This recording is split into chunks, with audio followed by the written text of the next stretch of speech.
Bismillahirrahmanirrahim. Assalamualaikum warahmatullahi wabarakatuh.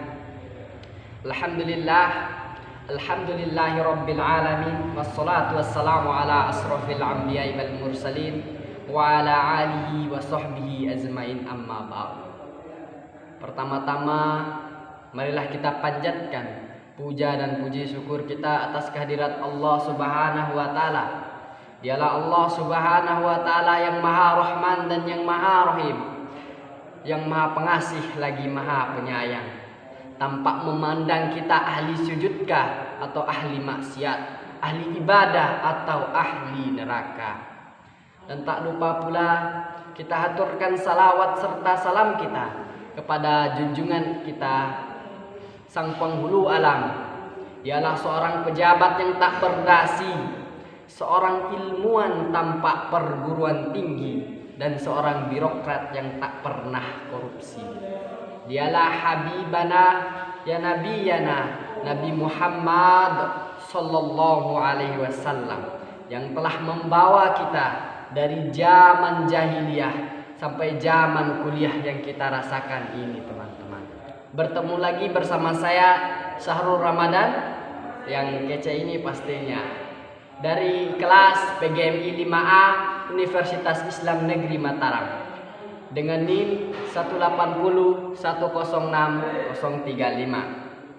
Bapak, Ibu guru, dan teman-teman yang saya banggakan, jadi kemarin sudah kita membahas bagaimana sih cara seorang guru itu membuat pembelajaran itu yang bersifat menyenangkan.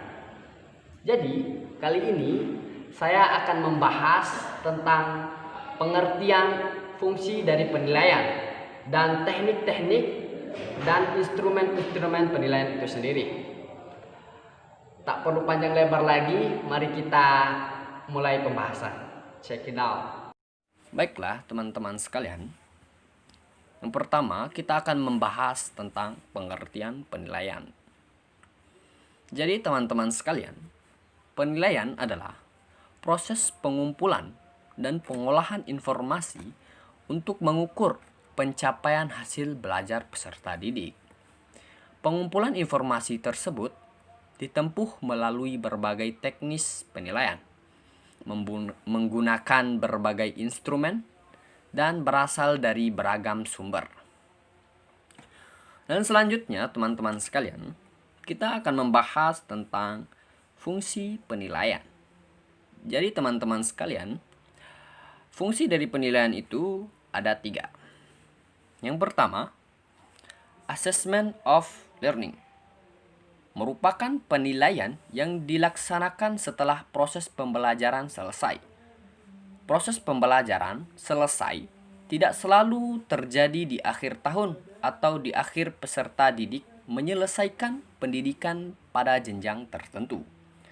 Setiap pendidik melakukan penilaian yang dimaksudkan untuk memberikan pengakuan terhadap pencapaian hasil belajar.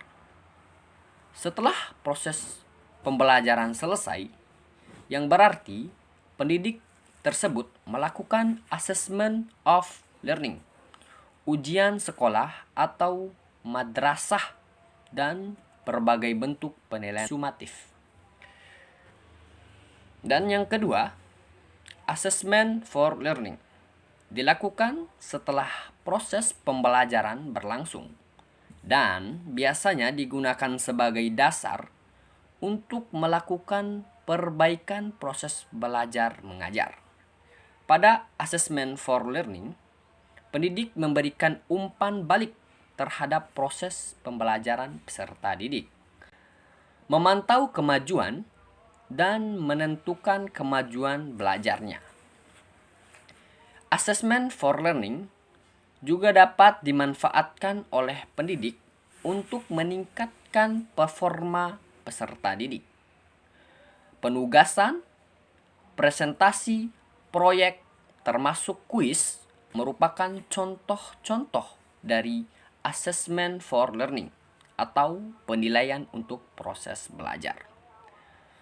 Dan yang ketiga, teman-teman sekalian, adalah assessment as learning, mempunyai fungsi yang hampir mirip dengan assessment for learning, yaitu berfungsi formatif dan dilaksanakan selama proses pembelajaran berlangsung maupun berdasarkan hasil penilaian.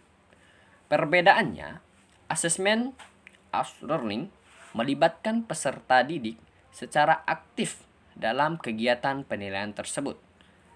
Peserta didik diberikan pengalaman untuk belajar menjadi penilai bagi dirinya sendiri. Penilaian diri dan penilaian antar teman merupakan contoh assessment as learning. Dan selanjutnya, teman-teman, berikut ini saya akan menjelaskan teknik penilaian. Jadi, yang pertama, untuk penilaian sikap kita bisa menggunakan observasi, penilaian diri, penilaian antar peserta didik, dan jurnal. Sedangkan berikut saya akan menjelaskan teknik penilaian pengetahuan. Yang pertama yaitu tes tulis, tes lisan, dan penugasan. Baiklah teman-teman, ibu guru dan bapak guru sekalian, berikut adalah contoh instrumen penilaian sikap. Yang pertama, observasi. Yang kita tampilkan di sini adalah lembar observasi tertutup, yang mana dari kriteria yang ada hanya disediakan jawaban ya atau tidak. Berikutnya, instrumen penilaian sikap yang kedua adalah penilaian diri dengan sistem 4 level skor. Yang pertama, tidak pernah. Yang kedua, kadang-kadang. Yang ketiga, sering. Dan yang keempat atau yang terakhir, selalu. Akan tetapi, skor ini bisa kita rubah dengan hanya memberikan 2 opsi jawaban, yakni ya atau tidak. Oke, selanjutnya, instrumen penilaian sikap yang ketiga adalah penilaian antar teman. Berikut, kita berikan contoh penilaian antar teman dengan menggunakan pilihan jawaban ya atau tidak. Akan tetapi, penilaian ini bisa kita rubah dalam 4 level skor, seperti halnya pada contoh penilaian diri yang sudah kita tampilkan sebelumnya. Oke, Bapak, Ibu, dan teman-teman sekalian, sekarang kita bahas instrumen penilaian pengetahuan. Instrumen penilaian pengetahuan yang pertama adalah tes tulis. Dalam instrumen tes tulis harus selalu dilengkapi dengan kisi-kisi, naskah soal, kunci jawaban, serta pedoman penilaian. Instrumen penilaian yang kedua adalah tes lisan. Tes lisan bertujuan hanya untuk mengecek pemahaman yang mana ini hanya merupakan pertanyaan-pertanyaan yang diberikan pendidik secara lisan dan peserta didik merespon pertanyaan tersebut secara lisan pada saat proses belajar berlangsung. Oke, yang ketiga atau yang terakhir, instrumen penilaian pengetahuan yang ketiga adalah penugasan. Tugas ini biasanya diberikan setelah proses pembelajaran selesai. Dan dalam penugasan yang harus diingat, guru itu harus memberikan instruksi dengan jelas. Instrumen penugasan juga dilengkapi dengan kisi-kisi serta pedoman penskoran. Oke Oke, terima kasih teman-teman sudah menonton video ini.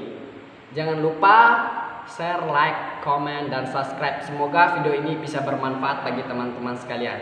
Oke, sampai jumpa lagi di channel berikutnya.